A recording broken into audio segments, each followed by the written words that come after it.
भीगा भीगा सा ये दिसंबर है, भीगी भीगी सी तन्हाई है। मैं एक चीज पढ़ाने जा रहा हूं।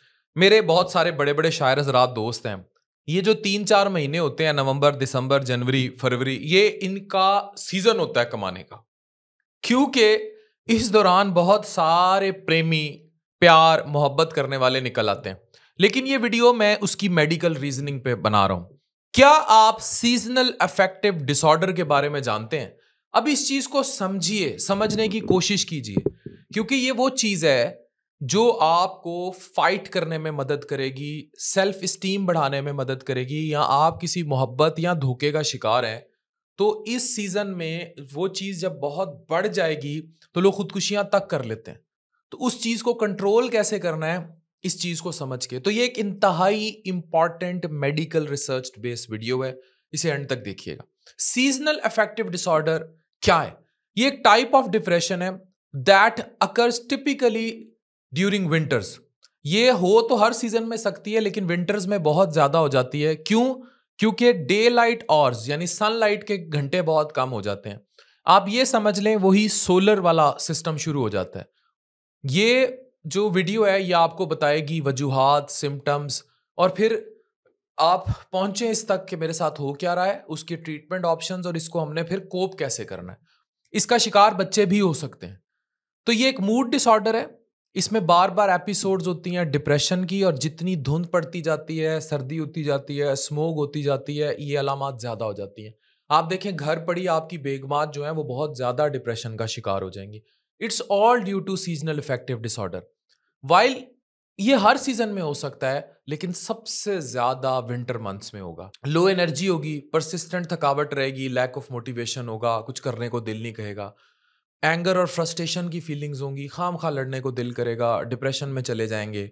नींद की बहुत ज़्यादा डिस्टरबेंस हो जाती है। या तो आप बहुत सारा दिन पोस्तियों की तरह जी पड़ा हुआ है, सो रहा है, कोई काम नहीं कर रहा, या फिर नींद नहीं आएगी।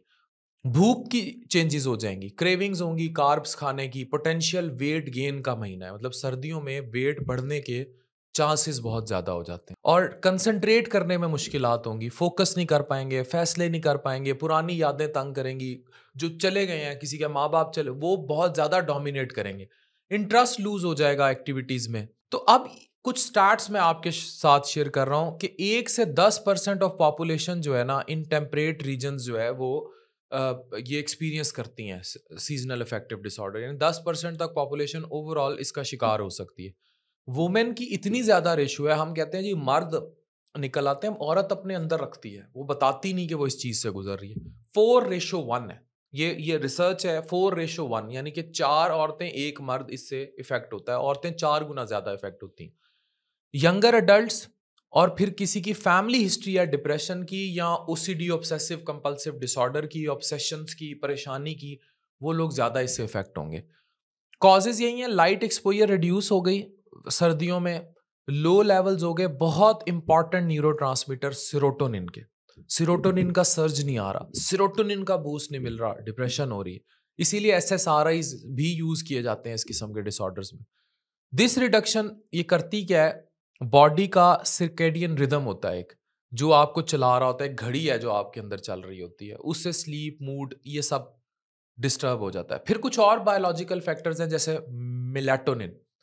लॉन्ग नाइट होती है, लंबी, इससे मेलाटोनिन का हार्मोन जो है वो बढ़ जाता है।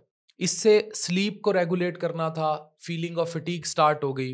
विटामिन डी की कमी हो गई, मतलब आपको सनलाइट की एक्सपोजर कम मिला है, विटामिन डी की कमी भी डिप्रेशन के साथ लिंक्ड है। फिर कुछ साइकोलॉजिकल फैक्टर्स हैं, seasonal changes, lifestyle pattern, physical activity कम हो जाती है, बंदा पड़ा रहता है, सोशल इंटरेक्शंस कम हो जाते हैं, आइसोलेशन हो जाती है, और ये सब कुछ शुरू हो जाता है। तो विंटर्स बड़े कॉमनली, और 2-3 सीजन्स में अगर आपको इस तरह स्पेशली विंटर्स हिट कर रहे हैं, तो आप सैड का शिकार हैं, यानी सीजनल अफेक्टिव डिसऑर्डर का। इसे विंटर ब्लूज भी कहते हैं। इवैल्यूएशन हेल्थ केयर प्रोफेशनल से अच्छी है। ट्रीटमेंट ऑप्शंस यही हैं, बाहर निकलें, एक्टिविटीज़ करें, जितनी देर सूरज निकल रहा है उसको लें, अपनी सर्केडियन रिदम को ठीक करें, और मोस्टली तो इसी तरह सीबीटी, कॉग्निटिव बिहेवियर थेरेपी, इन सब से ठीक हो जाते हैं। फिर कुछ लोग जब ज़्यादा इस चीज़ का शिकार होते हैं, तो उसके लिए फिर सिलेक्टिव सीरोटोनिन रीअपटेक इनहिबिटर्स भी हैं, और हमेशा अपने हेल्थ केयर प्रोफेशनल को ऑन बोर्ड लें, साइकेट्रिस्ट, साइकोलॉजिस्ट को इन्वॉल्व करें, आम डॉक्टर से कंसल्ट कर लें और सपोर्टिव थेरेपी लें। और इसमें बहुत बड़ी सपोर्ट आपके माँ-बाप, आपके दोस्त, आपके वालिदैन, आपके बहन-भाई हैं, जो आपके करीबी हैं। तो ये चीज़ें बहुत ज़रूरी हैं। Exercise is the most important weapon. लोग सर्दियों में अवॉइड कर लेते हैं, सर्दियों में ही एक्सरसाइज़ बहुत ज़्यादा करनी चाहिए, इससे एंडोर्फिन्स बूस्ट होंगे, आपका मूड ठीक होगा। फिर अब डाइट पर आते हैं, न्यूट्रिशन क्या लेना है? अब balance diet rich in omega 3 fatty acids, minerals, जिस डाइट में भी ओमेगा 3 फैटी एसिड्स हैं, बहुत सारी डाइट्स हम बताते रहते हैं, जैसे फ़िश है, बाकी है, ये इस्तेमाल करें, मछली का इस्तेमाल अच्छा करें, एयर फ्रायर में करें और अच्छी बात है। और एक कंसिस्टेंट हेल्दी रूटीन रखें कि कब सोना है, कब उठना है, कब वर्जिश पे जाना है। तो ये सारे प्रैक्टिकल स्ट्रैटेजीज़ मैंने आपसे शेयर किए और कोशिश करें कि क्लाउडी डेज़ में भी सनलाइट का एक्सपोज़र जितना जहाँ जैसे मिल सकता है कोशिश करें कि उसको लें।